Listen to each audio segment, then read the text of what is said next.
If you were to listen to two passionate vintage toy collectors debating whether the 70s or the 80s was the best decade for action figures, you would likely hear worthwhile arguments from both sides.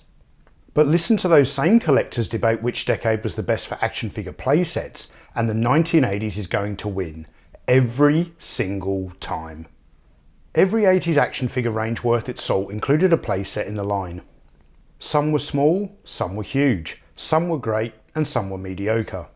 Some action figure lines only had a single playset, while others had multiple. And in today's vintage toy enthusiast landscape, the classic action figure playset holds the honour of being the centrepiece of many a collection. And in today's Iconicon special video, we're going to take a look at the epic playset from Kenner's M.A.S.K toy line, the gas station turned armoured bunker, Boulder Hill.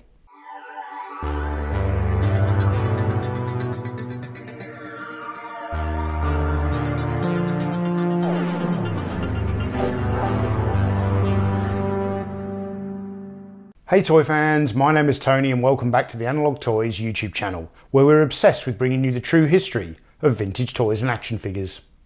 As seen in the M.A.S.K animated television series, Boulder Hill is the secret headquarters of the Mobile Armoured Strike Command, or simply M.A.S.K for short, with Boulder Hill operating as an everyday gas station. That is, until M.A.S.K comes under attack from the enemy Venom, the vicious evil network of mayhem, and when that happens, Boulder Hill transforms into a heavily armoured bunker.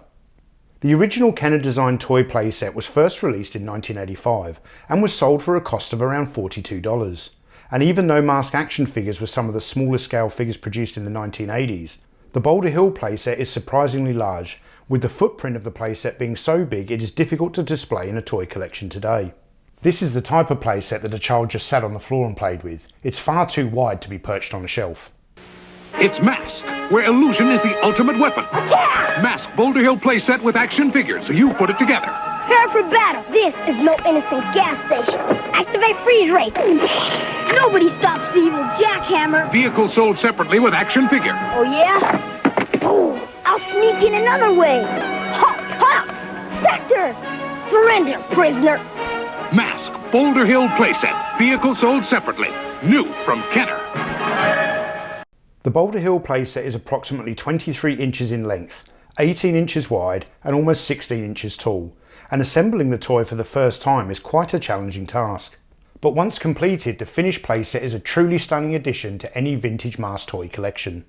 The gas station is a man-made structure that has been carved into the side of the titular peak, and the toy achieves this overall look very well, through the use of injection moulded walls and doors, and a large blow moulded section that plugs into the playset to represent the landscape of the hill.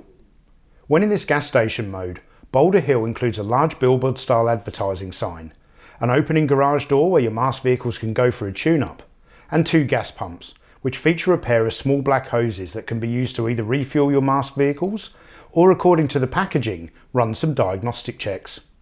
Kenner has also employed some clever integration between the playset and the other toys, as these hoses can be plugged into the base of Boulder Hill, with many of the vehicles featuring a corresponding connection port. And I just love these little details in toy lines. Thanks to Michael Schaefer for pointing that one out to me. The transformation from gas station to armoured bunker is by far the most enjoyable part of this toy, and it's what you came here to see. So let's get to it.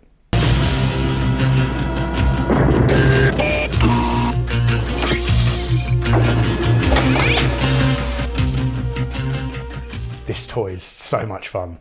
Firstly, the billboard pivots, flips down and reveals a pair of laser cannons.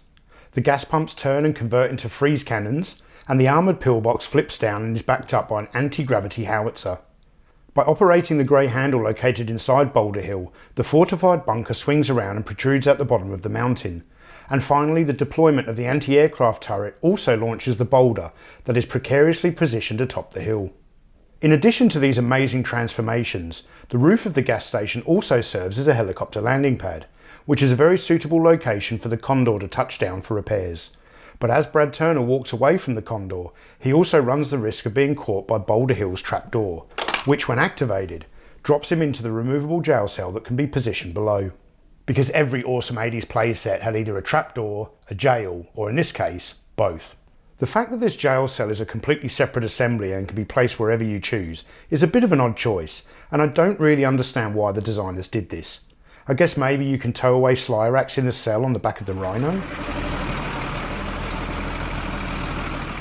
We also have a neat little air compressor moulded into the sidewall right next to a ladder, which leads to the helicopter landing pad. And while this ladder may not be functional, at least the designers showed they were trying to introduce some logic into the playset. And now I'm going to discuss the few flaws of this playset, and these aren't exactly complaints as such because I understand the design choices. These are just some observations. As awesome as the breakthrough bunker wall is, it's a real shame that the Rhino can't fit through the opening, since it was often shown deploying from Boulder Hill through this wall in the cartoon. Most of the medium-sized vehicles, such as the Gator, the Hurricane and the Thunderhawk, can all fit through this opening, but just imagine if Kenner scaled up this playset so that the Rhino fitted through here. The original retail price of $42 would have ballooned to over $100. Then we have the flip-down pillbox. You'd better hope that no one is refueling at the time of transformation, otherwise... The final flaw of this playset is that there is very little to interact with on the inside. And while I have a major issue with the lack of internal detail on a playset like Snake Mountain, at least here you can stage a smaller vehicle inside, ready to deploy through the bunker wall, or have some figures operating the computer command panel. In the M.A.S.K cartoon, the inside of Boulder Hill was also depicted as being a massive structure, packed full of technological gadgets. But I understand why Kenner made the choice to exclude these features.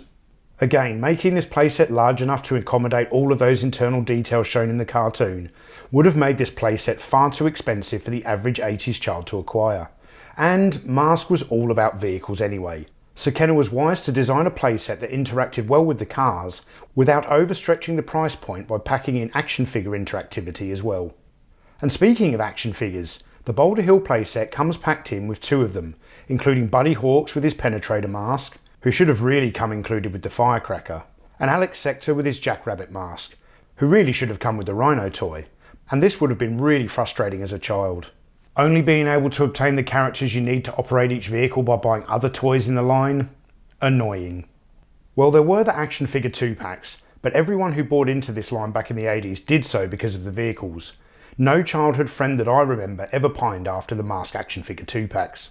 A single action figure can be seated behind the anti-aircraft gun, which rotates by turning the handle underneath. But the fact that this transformation also launches the Boulder has always made me want to use this playset with my Indiana Jones figure. Overall, this is a very dynamic playset with tons of play features packed in. This would have been a hell of a lot of fun to play with when you were a child. While the M.A.S.K Boulder Hill playset did lack many of the features shown in the cartoon, I feel that Kenner made some really solid choices when designing this toy, and the finished product holds up today as one of the most unique and exciting playsets to come out of the 80s. I must send a huge shout out to Gen X Toys Geek for donating this amazing playset to the channel, and you can find a link to his channel in the description of this video, or you can subscribe to Gen X Toys Geek by clicking the button just here. Now, let's get on with the rest of Iconicon.